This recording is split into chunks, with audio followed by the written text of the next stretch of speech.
Hello friends, welcome to my channel. Friends, अगर आपको मेरी वीडियो अच्छी लग रही है तो प्लीज़ लाइक, कमेंट और शेयर। और अगर आप न्यू आ रहे हो प्लीज़ आप लोग सब्सक्राइब कर दो। और चलो आज का पार्ट हम स्टार्ट करते हैं।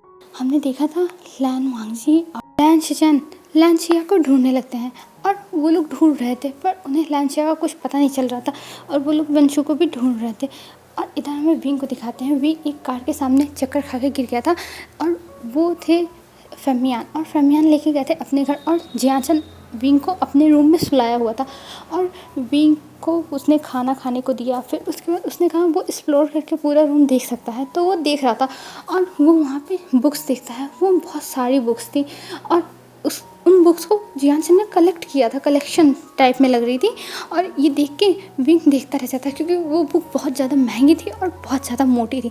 और उसे इस बारे में इसलिए पता है क्योंकि जब से वो लैन वांगजी का फ्रेंड बना है तब से लैन वांगजी ये सब काम करता रहता है और वो भी उसके पास भी बुक्स हैं बिजनेस की, तो विंग ने उसके पास देखी हुई है, तो इसीलिए विंग को इन सब के बारे में पता है। तो इसीलिए विंग जानता है कि ये बिज़नेस की बुक्स हैं और इनसे उसी के बारे में पढ़ा जाता है। तो विंग ये सब देख के हैरान था। तब जियासन कहता है तुम क्या देख रहे हो, तुम क्या देख के हैरान हो रहे हो। तब विंग कहता है मैं तो बस ये बुक्स देख रहा था, ये बुक्स बहुत ज़्यादा एक्सपेंसिव है। तब जियासन कहता है हाँ, मेरी सालों की मेहनत है जिनको मैंने मेहनत करके बटोरा है, और ये कैसी लग रही है तुम्हें, बताओ तो कैसी है। तब विंग कहता है सच में ये बुक्स तो बहुत अच्छी हैं और मुझे तो लगता है कि तुम भी बिज़नेस ही पढ़ रहे हो तभी तुम्हारे पास ये बुक्स हैं। तब जियासन कहता है हाँ, मैं बिज़नेस पढ़ चुका हूँ, पर मैं कभी कभी ये सारे बुक्स पढ़ता हूँ क्योंकि मुझे बिज़नेस ही करना है, तो मुझे बिज़नेस में इंटरेस्ट है, तो इसलिए मैं ये सारे बुक्स पढ़ता हूँ। तब विंग कहता है ओह अच्छा, ऐसी बात है। तब जियासन कहता है तुम अपने बारे में बताओ। तब विंग बताता है कि वो अभी डॉक्टर की पढ़ाई कर रहा है और साथ में वो पार्ट टाइम जॉब भी कर रहा है और वो क्या क्या कर रहा है सब बताता है। और विंग को जियासन के साथ बहुत अच्छा कनेक्शन फील होता है। वो जैसे लग रहा था उसको कि वो जानता है इसको, लेकिन उसे ये नहीं पता कि ऐसी फीलिंग्स क्यों हो रही हैं जानने की, क्योंकि विंग को जहाँ तक याद है वो तो जियासन से कभी मिला ही नहीं है और जियासन भी उससे तो कभी ही नहीं मिला होगा, ये तो विंग को पता ही है। पर विंग को पता नहीं क्यों ये बहुत स्ट्रेंज फीलिंग आ रही थी जियासन के साथ, जैसे उसको लग रहा था कि उसको कोई अपना मिल गया, कोई फैमिली मेम्बर मिल गया है। और ये विंग फील कर रहा था। तभी एक मेट आती और वो बताती है कि फेमियान सर आ गए हैं और आप लोगों को नीचे बुलाएं। तब विंग कहता है ये कौन है। तब जियासन कहता है ये मेरे फादर हैं जो तुमको यहाँ लेके आए हैं, तो चलो मेरे फादर से मिल लो। तब विंग कहता है जी, और ये कह के वो जियासन के पीछे पीछे जाता है और जियासन के पीछे पीछे जाता है नीचे हॉल में। और हॉल में जाने के बाद वो फेमियान को देखता है और फेमियान को वो करता है और फेमियान उसको देखते रह जाते हैं, क्योंकि जब वो विंग को देख रहे थे तो विंग उनको किसी की याद दिला रहा था, पर कुछ कहते नहीं है। वो कहते हैं और बेटा तुम कैसे हो। तब विंग कहता है मैं अच्छा हूँ अंकल, और आपका थैंक यू कि जो आप मुझे अपने घर लेके आए। तब फेमियान कहते हैं बेटा इतना वर्कलोड क्यों लेते हो जब तुम्हारी इतनी हालत ख़राब है, देखो तुम्हारी नींद पूरी नहीं हुई थी इस वजह से तुम वहाँ चक्कर खा के गिर गए थे। तब विंग कहता है वो आजकल बहुत ज़्यादा काम हो गया ना और पढ़ाई है, तो इसलिए ये सब हो गया और कोई प्रॉब्लम नहीं है। तब फेमियान कहते हैं कोई बात नहीं बेटा, होता रहता है, और तुम बताओ तुम कहाँ रहते हो। तब विंग कहता है मैं एक अपार्टमेंट में रहता हूँ। तब फेमियान कहते हैं तुम अपने मॉम डैड का नंबर दो, मैं कॉल करके उन्हें बुला देता हूँ, वो तुम्हें लेके चले जाएंगे, वो तुम्हारे लिए परेशान हो रहे होंगे। तब विंग कुछ नहीं बोलता और वो चुपचाप सर नीचे करके खड़ा था और उसे समझ भी नहीं आता कि वो क्या बोले। तब फेमियान कहते हैं क्या हुआ बेटा, बोलो तो क्या हुआ, तुम्हारे मॉम डैड का नंबर दो, मैं उनके पास कॉल करता हूँ और फिर वो तुमको लेके चले जाएंगे, ये बेटर ऑप्शन है, नहीं तो फिर से तुम्हारी तबीयत ख़राब होगी। तो तब विंग अपना सर ऊपर करता है और बोलता है कि एक्चुअली वो तब फेमियान कहते हैं हाँ बोलो बेटा क्या हुआ। तब विंग बताता है कि उसके मॉम डैड नहीं है, वो ऑर्फनेज में बचपन से रहता है और उसे पता भी नहीं कि उसके मॉम डैड कौन है। ये सुनने के बाद उनको बहुत बुरा लगता है, उनको विंग के लिए पता नहीं क्यों बहुत ज़्यादा सैडनेस लग रही थी कि इस बच्चे के मॉम डैड नहीं है, पर इसमें किसी का कोई जोर नहीं चल सकता, ये सब तो भगवान करना है, जिसके मॉम डैड चाहते हैं वो अपने पास बुला लेते हैं। तब वो कहते हैं कि ओह तुम्हारे मॉम डैड की डेथ हो गई है, मुझे नहीं पता था बेटा, पर मैं होप करूँगा कि उनकी आत्मा को शांति मिले। तब विंग कहता है नहीं नहीं नहीं, ऐसी ऐसी बात नहीं है। तब फरमान कहते हैं तब कैसी बात है बेटा? तब विंग बताता है एक्चुअली मुझे पता ही नहीं है कि मेरे मॉम डैड कौन है, मैं जानता नहीं हूँ कि वो जिंदा भी हैं कि मर गए, तो मुझे उनके बारे में कुछ नहीं पता। और ये कह के विंग एक सैड के से स्माइल करता है और फरमान ये जब देखते हैं तो उन्हें बहुत बुरा लगता है और उन्हें बहुत ज़्यादा विंग के लिए पता नहीं क्यों सिंपैथी फील हो रहा था और उन्हें बुरा लग रहा था विंग के लिए। पर वो विंग के सामने ये जताना नहीं चाहते थे क्योंकि उन्हें पता है कि आजकल के बच्चे कैसे हैं कि अगर उनको लगता है कि कोई उनके ऊपर तरस खा रहा है तो वो लोग अपनी सेल्फ रिस्पेक्ट के लिए कुछ भी कर देते हैं और वो नहीं चाहते थे कि विंग को ऐसा लगे कि विंग के ऊपर फरमान तरस खा रहे हैं। तो इसलिए वो उठते हैं और विंग के पास जाते हैं और कहते हैं तुम टेंशन मत लो बेटा, तुम्हारी फैमिली है, तुम्हें नहीं पता तुम्हारे पास एक फैमिली है। तब विंग कहता है ये क्या, आप ये क्या कह रहे हैं? तब फरमान कहते हैं हाँ तुम्हारे पास फैमिली है, तुमको देखो पता ही नहीं है तुम्हारे पास फैमिली है। और ये सब विंग से मजाक कर रहे थे, जैसे विंग को बुरा ना लगे, कुछ सैडनेस ना लगे, इस वजह से विंग से ऐसे बात कर रहे थे फरमान। तब विंग कहता है पर मुझे मेरे पास नहीं है, आपको कुछ मिसअंडरस्टैंडिंग हुई है। तब फरमान कहते हैं अरे बेटा तुम्हारे पास है, देखो मैं हूँ और जियानचन है। तब जियानचन मुँह खोल के देखने लगता है, फादर इतनी जल्दी इसके साथ फैमिली बना रहे हैं। और इधर जो फरमान थे वो कहते हैं हाँ मैं तुम्हारा डैड हूँ और जियानचन तुम्हारा ब्रदर है, तो हम तुम्हारी फैमिली हैं और तुम टेंशन मत लो, हम तुम्हें हमेशा प्रोटेक्ट करेंगे हमेशा। तब विंग कहता है ये आप क्या कह रहे हैं? तब फरमान कहते हैं मैं कुछ गलत नहीं कह रहा हूँ, मैं एकदम सही कह रहा हूँ। आज से तुम मेरी फैमिली हो और तुम मुझे अपना डैड कह सकते हो और अगर तुम्हें कोई दिक्कत हो तो तुम आके जियानचन से बात करना और जियानचन अगर तुम्हारी मदद नहीं करेगा तो मैं उससे निपट लूँगा। तब विंग कहता है अंकल आपको कुछ। तब फरमान कहते हैं बेटा आज से मैं तुम्हारी फैमिली हूँ, मैंने कह दिया ना। और ये कह के हक कर लेते हैं विंग को और उन्हें पता नहीं क्यों विंग को हक करने के बाद बहुत ज़्यादा अपना सा लग रहा था विंग और उन्हें बहुत अच्छा लग रहा था विंग, पता नहीं क्यों बस उन्हें मतलब वो एक तरह से विंग को वो अट्रैक्ट हो रहे थे एज अ सन। उन्हें विंग में अपना बच्चा दिखाई दे रहा था जैसे कि विंग उन्हीं का बच्चा हो और वो विंग को एकदम अच्छे से गले लगा लेते हैं और विंग भी ये हक पाके उसे बहुत अच्छा लग रहा था और वो उन्हें गले लगा के रोने लगता है और कहता है कि मुझे नहीं पता था कि आप इतने अच्छे हो अंकल, थैंक यू अंकल, पर मैं ऐसे नहीं। तब जियानचन आता है और कहता है तुम अब अपने आंसू बहाना बंद करो, अब से तुम मेरे ब्रदर हो तो तुम रो नहीं सकते हो और अगर तुमने रोया तो मैं तुम्हारी टांगें तोड़ दूँगा। तो विंग कहता है क्या? तब जियानचन कहता है हाँ अगर तुम अब से रोए तो मैं तुम्हारी टांगें तोड़ दूँगा। और ये कह के विंग एकदम रूड, मतलब जो जियानचन था वो एकदम रूड तरीके से विंग को देख रहा था और तब विंग एक हल्की सी स्माइल करता है क्योंकि वो समझ गया था कि जियानचन क्या कहना चाहता है कि अब से विंग रोए ना, नहीं तो विंग को बस ऐसे ही परेशान करेगा। तब विंग एक स्माइल करता है और कहता है हाँ मैं नहीं रहूँगा। और ये कह के वो उन लोगों के साथ फिर वहीं हॉल में बैठ जाता है और थोड़ी बहुत बातें करने लगता है। तभी कुछ टाइम के बाद विंग के पास कॉल आती है और वो कॉल सुनने के बाद विंग भाग जाता है जल्दी से क्योंकि उसे जाना था। और फरमान इधर रुकते हैं विंग को, तो विंग रुकता है और कहता है अंकल मैं आपसे बाद में बात करूँगा, मुझे जाना पड़ेगा क्योंकि बहुत ज़्यादा इमरजेंसी है और अगर मैं नहीं गया तो बहुत ज़्यादा दिक्कत हो जाएगी और मुझे जाना होगा अंकल, मैं आपसे बाद में बात करूँगा। तभी जियानचन कहता है अरे तुम कहाँ जा रहे हो, तुम मुझे तो बताओ, मैं तुम्हें लेके चलता हूँ ना। तब विंग कहता है नहीं आपको जाने की कोई जरूरत नहीं, मैं आपसे बाद में मिलूंगा। तभी जियानचन कहता है अच्छा अपना मोबाइल नंबर तो दे दो। अरे हम तुमसे कैसे कांटेक्ट करेंगे विंग मोबाइल नंबर दे दो। पर विंग नहीं सुनता है कुछ और वो जल्दी से वहाँ से चला जाता है। और विंग के जाने के बाद जियानचन कहता है ये लड़का मुझे लगता है कहीं एक जगह टिक नहीं सकता है क्योंकि रूम में था तब भी इसके पैर चल रहे थे इधर उधर और गया तो देखो मोबाइल नंबर भी लेके नहीं, मोबाइल नंबर ना दिया ना लिया। और ये कह के जियानचन अंदर जाता है। तब जो फरमान थे वो कहते हैं क्या हुआ, तुमने उसका नंबर लिया? तब जियानचन कहता है कहाँ फादर, मैं उसका नंबर कहाँ ले पाया, मैंने उससे कहा पर वो दिया ही नहीं और वो इतनी जल्दी में था जैसे लगा था कुछ इमरजेंसी है। तब फरमान कहते हैं अच्छा कोई बात नहीं, वो फिर आएगा, मुझे पक्का पता है। तब जियानचन कहता है हाँ फादर, और नहीं आया तो मैं कॉलेज में जाके उससे मिल लूँगा। और ये कह के जियानचन ऊपर चला जाता है।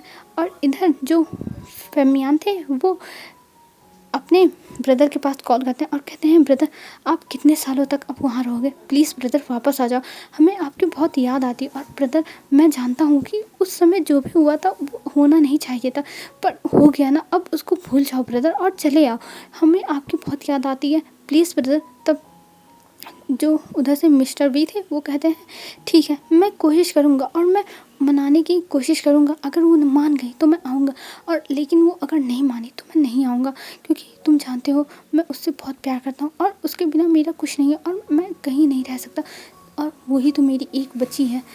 तब फरमियान कहते हैं ब्रदर मैं जानता हूँ कि वो आपके लिए जान है, पर आपको यहाँ भी आना होगा ना, आखिर में हम भी तो आपकी फैमिली हैं, आप हमसे नहीं मिलना चाहते क्या, आप हमें मिस नहीं करते हो। तब उधर से आवाज़ आती है हम तुम्हें मिस करते हैं, पर मैं क्या करूँ, वहाँ पे आने के बाद जो पुराने जख्म है वो हमेशा ताज़ा हो जाते हैं, और जिसकी वजह से मैं नहीं आना चाहता था, पर मैं कोशिश करता हूँ। तब फरमियान कहते हैं हाँ ब्रदर आप आइए, जियान चंद का बर्थडे है, आखिर में जियान चंद का बर्थडे तो सेलिब्रेट करिए, उसका बर्थडे अगले महीने है, तो आप अगर ऐसा करोगे तो जियान चंद को बहुत बुरा लगेगा, तो मैं चाहता हूँ प्लीज़ आप आ जाओ। तब वो कहते हैं ठीक है मैं बात करूँगा और मैं आने की कोशिश करूँगा, और ये कह के वो फ़ोन रख देते हैं, और हमें अब बाद में पता चलेगा कि आखिर में क्या हुआ था जिसकी वजह से ये लोग नहीं आ रहे हैं चाइना। और इधर विंग को दिखाते हैं, विंग भागता हुआ हॉस्पिटल जाता है, और हॉस्पिटल कॉल किया था उसके पास मिंग याओ ने, क्योंकि जो लांचिया थी वो थोड़ा बहुत हरकत करने लगी थी, तो मिंग याओ ने सोचा वो बुला ले विंग को, जैसे अगर लांचिया होश में आए तो विंग उससे तुरंत मिल सके। तो विंग भागता हुआ आया था और वो तुरंत गया था जो मिंग याओ था उसके पास और कहा था बोलो बोलो मिंग याओ तुम क्यों बुलाए हो। तब मिंग याओ कहता है तुम ये कैसे आए हो विंग, तुम हाफ क्यों रहे हो। तब विंग कहता है मिंग याओ मैं बहुत थक के आया हूँ मिंग याओ, मैं बहुत थक गया हूँ, मैं भागते हुए, बोलो क्या इमरजेंसी है।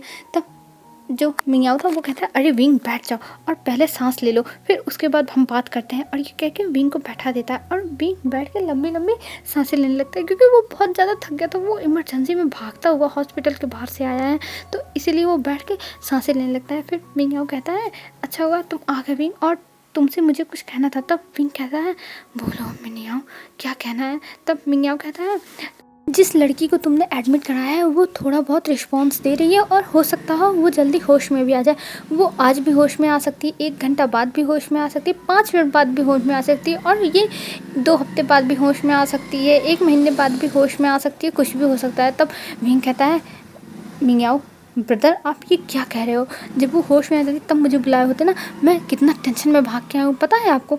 तब मिंग याओ कहता है सॉरी विंग, पर मैंने सोचा तुम्हें बुला लेना चाहिए। तब विंग कहता है अच्छा कोई नहीं, पर वो होश में आ जाएगी ना, क्योंकि मुझे उससे बहुत ज़रूरी बात करनी है, और वो कहाँ है, और उसकी फैमिली तो उसे ढूंढ ही नहीं रही है। तब मिंग याओ कहता है वो विंग मुझे तुम्हें कुछ बताना था। तब विंग कहता है क्या बताना था। तब जो मिंग याओ था वो उसके सामने फ़ोन रख देता और कहता है ये देखो इसकी फैमिली इसे ढूंढ रही है। तब विंग कहता है क्या उसकी फैमिली। तब मिंग याओ वो फ़ोन खोल के विंग को दिखाता है, और जब विंग दिखता है वो न्यूज़ तो वो एकदम हैरान, क्योंकि उसे पता चल गया था कि ये लैन कंपनी की जो मिस्टर लैन है उनकी डॉटर है लांचिया। ये देखने के बाद विंग तो एकदम काँप गया था, उसने कहा क्या ये लांचिया। तब मिंग याओ कहता है हाँ विंग ये लांचिया है, और तुम्हें पता है वेंशु को ढूंढने के लिए लैन वांगजी और लैन शिशन मेरे पास आए थे और फादर के पास गए थे, मेरे पास तो नहीं आए थे लेकिन फादर के पास गए थे, और उनसे पूछ रहे थे कि मिंग याओ कहाँ है, पर हमें पता ही नहीं है वो कहाँ है, वो तो जैसे लग रहा है कि इस दुनिया में एग्जिस्ट ही नहीं करता है, और वो पता नहीं कहाँ चला गया है। तब विंग कहता है पर ब्रदर ये लैंशिया इसके साथ ऐसा किसने किया, कौन किया ब्रदर, मुझे तो पता ही नहीं है कुछ भी, और अगर मैंने बताया तो वो लोग मुझे कहीं गलत ना समझे। तब जो मिंग याओ था वो कहता है नहीं विंग तुम टेंशन मत लो, वो हमें गलत नहीं समझे, और मैंने सोच लिया है तुम जाके पहले लांशिया को देख लो, फिर उसके बाद हम लोग कॉल करते हैं लैन वांगजी और लैन शिचन के पास, और अगर इनसे डरते हो तो हम मिस्टर लैन के पास कॉल करेंगे, और तुम टेंशन मत लो उनका नंबर मेरे पास है, क्योंकि वो लोग यहाँ पे अपनी चेकअप कराने के लिए आते रहते हैं, तो हम उनको कॉल करके सब कुछ उन्हें यहाँ पे बुला के सब कुछ बता देंगे, तुम टेंशन मत लो। तब विंग कहता है सच में हम ऐसा कर सकते हैं ना, कहीं हम तो नहीं फंसेंगे। तब जो मिंग याओ था वो कहता है नहीं विंग हम नहीं फंसेंगे, क्योंकि हमने कोई गलती नहीं की और हम ऐसी गलती कभी थोड़ी ना करेंगे। और ये कह के वो कहता है ठीक है मैं कॉल करता हूँ, और ये कह के वो अपना मोबाइल निकालता है और कॉल करने जाता है। तभी विंग कहता है रुक जाइए ब्रदर, मैं एक बार जाके लांशिया को देखना चाहता हूँ, फिर उसके बाद हम कुछ और डिसाइड करेंगे। तब जो मिंग तो वो कहता है विंग तुम अपने ऊपर इतना लोड क्यों ले रहे हो, तुम इतना काम नहीं कर सकते हो और तुम जानते हो कि तुम उसकी केयर कब तक करोगे। हाँ मैं मानता हूँ तुम केयर कर सकते हो पर उसकी केयर करने का तुम्हें पैसा नहीं मिल रहा है और तुम अपना खर्चा कैसे निकालोगे, उसका खर्चा देखोगे कि अपना खर्चा देखोगे। और उसकी दवाइयाँ इतनी महंगी हैं और वो कोई गरीब फैमिली से नहीं है और तुम उसकी मदद करना चाहते हो तो उसकी फैमिली को बता दो, उसकी फैमिली और अच्छे से उसका जो इलाज है ट्रीटमेंट है वो करा सकती है। तब विंग कहता है अरे अरे बस बस ब्रदर, बस बस आप कितना ज़्यादा बोलते हो ब्रदर, मैं तो सुन के हैरान हूँ। तब मिंग कहता है विंग तुम मुझे फ्रस्ट्रेट कर देते हो, तुम मेरी बात तो मानते नहीं हो और तुम अपनी बात ही बस ऊपर किए रहते हो जो मुझे बिल्कुल भी पसंद नहीं है। और इसीलिए मैं कह रहा हूँ कि तुम मेरी बात सुनो और चुपचाप लैन वांगजी को सब कुछ बता दो। तब विंग कहता है ठीक है ब्रदर, आप जैसा चाहते हो वैसा करो, आप मिस्टर लैन को बुला लो पर मैं लैन वांगजी के पास नहीं कॉल करूँगा, मुझे डर लग रहा है। तब मियाँ कहता है ठीक है मैं बुला लेता हूँ और हम सारी बातें उनके सामने साफ साफ बता देंगे क्योंकि मैं कोई शप्पा नहीं चाहता हूँ। और ये कह के मियाँ फिर तुरंत कॉल कर देता है और इधर विंग चला जाता है लैंशिया के रूम में। और लैंशिया के रूम में जाने के बाद वो देखता है कि लैंशिया की जो हालत है वो वैसी है, पर जैसा कि बताया था मियाँ ने कि वो थोड़ा बहुत हरकतें की थी तो इसीलिए विंग खुश था, उसे देख रहा था और कह रहा था देखो ये इत्तेफाक है कि हम दोनों मिल गए और मैं तुम्हें बचा पाया और तुम आ गई यहाँ पर मेरे पास ही। अगर मुझे पहले पता होता तो मैं लैन वांगजी को पहले बता देता, पर मुझे पता नहीं था और मैं इतना बुद्धू था, इतना पागल था कि लैन वांगजी को तुमसे मिलाने के लिए लाने वाला था। बताओ मुझसे बड़ा पागल कोई हो सकता है। और ये कह के विंग एक स्माइल करता है और वो लैंशिया को देखे जा रहा था और लैंशिया बस अपने बिस्तर पर पड़ी हुई थी और वो कुछ भी रिस्पॉन्स नहीं कर रही थी, जो देख के विंग को बहुत ज़्यादा ही बुरा लग रहा था। और तभी वहाँ पे मियाँ आता है और मियाँ आके कहता है कि मैंने उन लोगों को बता दिया है। तब विंग कहता है ठीक है। और तभी थोड़ी देर में मतलब आधे घंटे बाद वहाँ पे मिस्टर लैन, मिसेस लैन, लैन वांगजी और जो लैन शिजान थे वो सब लोग आ गए थे। और उन्हें देखने के बाद विंग मतलब एक कोने में खड़ा, तभी लैन वांगजी आता है मियाँ के पास और कहता है कहाँ मेरी बहन, तो तुम लोगों ने कहाँ रखा है मेरी बहन को, प्लीज़ हमें जल्दी लेके चलो मेरी बहन के पास, मैं उसके देखना चाहता हूँ। तब मियाँ कहता है वेट, पहले मेरी बात सुन लीजिए फिर उसके बाद आप लोग कुछ रिएक्शन दीजिए, मेरी बात कहना बहुत ज़रूरी है। तब लैन वांगजी कहता है हाँ बोलो। तब वो मियाँ सारी बातें बता देता है और मतलब जैसे विंग लेके आया लैंशिया को, फिर उसके बाद उसका ट्रीटमेंट कैसे हो रहा है और उसके साथ क्या क्या होता है सब कुछ। और ये सुनने के बाद लैन वांगजी एकदम गुस्से में, क्योंकि उसने एक्सपेक्ट नहीं किया था कि उसकी बहन के साथ ऐसा कुछ हो सकता है। और इधर शिचैन भी गुस्से में थे और उन्हें बहुत ज़्यादा अपनी बहन के लिए बुरा लग रहा था और उनकी आंखों में आंसू आ गए थे कि उनकी बहन के साथ ऐसा कैसे हो सकता है। वो उनकी इतनी प्यारी बहन, वो अपनी बहन को प्रिंसेस बना के रखते थे, उनके लिए उनकी बहन सब कुछ थी, उनकी दुनिया थी और उनकी बहन के साथ ऐसा हो गया बस एक लापरवाही की वजह से। उन्होंने अपनी बहन के ऊपर ध्यान नहीं दिया क्योंकि उन्हें लग रहा था कि लैंशिया हमेशा की तरह फिर से कहीं चली गई है घूमने के लिए तो वो आ जाएगी, पर उन्हें ये नहीं पता था कि इस बार लैंशिया घूमने नहीं गई है, इस बार उसके साथ इतना बड़ा हादसा हो गया है। और ये सब सोचने के बाद वो लोग के आंखों में आंसू आ गए थे और वो अपनी बहन को ऐसा फेस नहीं कर पा रहे थे, मतलब वो फेस नहीं करना चाहते थे, पर वो अब क्या करें, अब उन्हें जाना होगा अपनी बहन को देखने के। तब विंग कहता है आप लोग मेरे साथ चलिए और मैं आपको दिखाता हूँ। तब लैन वांगजी विंग के पास आता है। तब विंग कहता है आई एम सॉरी लैन वांगजी, ये सब मेरी गलती है, मुझे तुम्हें बता देना चाहिए था। तब लैन वांगजी कहता है तुम्हारी गलती कुछ नहीं है विंग, ये सब हालातों की गलती है, ये सब उस वंशु की गलती है जिसको मैं पाताल से भी ढूंढ लाऊंगा और उसे मैं अब जिंदा नहीं छोड़ूंगा, मैं उसे मार दूंगा। और ये कह के विंग को देखने लगता है लैन वांगजी बहुत गुस्से में और विंग कांप जाता है, पर विंग कुछ रिएक्शन नहीं दे रहा। तभी वहाँ पे मिस्टर शू आते हैं और मिस्टर शू अपने घुटने पे बैठ के भी लैन वांगजी के सामने माफ़ी मांगते हैं कि जो भी उनके बेटे ने किया वो उसके लिए शर्मिंदा है और उन्हें माफ़ कर दे, वो नहीं जानते थे कि उनका बेटा ऐसा कुछ करेगा। तब लैन वांगजी कहता है देखिए मिस्टर शू, मुझे आपसे कोई फ़र्क नहीं पड़ता, आप एक डॉक्टर हो और आप लोगों की जान बचाते हो और आपका बेटा हैवान है जो लोगों की जान लेता है, जिसने मेरी बहन के ऊपर अपनी नज़र डाली थी, पर अब मैं उसे नहीं छोड़ूंगा और मैं उसे बर्बाद कर दूंगा और अगर आपने उसे बचाने के लिए कुछ भी किया तो मैं आपको भी नहीं छोड़ूंगा। और ये कह के उनका कॉलर पकड़ लेता और कहता आप तो ये जानते ही होगे। और वो लैन वांगजी को ऐसे देख के, इतने गुस्से में देख के वो एकदम कांप जाते हैं, उन्हें तो विश्वास ही नहीं होता कि वही लैन वांगजी है जो कभी कभी उनसे स्माइल करके बात करता है अंकल कह के, पर वो बहुत ज़्यादा डर गए थे। फिर उन्हें उनका जब कॉलर छोड़ देता है लैन वांगजी, तब वो कहते हैं आप उसके साथ जो भी करना चाहो वो कर सकते हो, वो भले मेरा बेटा है पर उसने एक लड़की के साथ गलत किया है, पर मैं चाहूँगा प्लीज़ आप थोड़ा रहम करिएगा मेरे लिए, लेकिन आप जो सज़ा देना चाहें वो दे सकते हैं, बस उसे मौत मत दीजिएगा।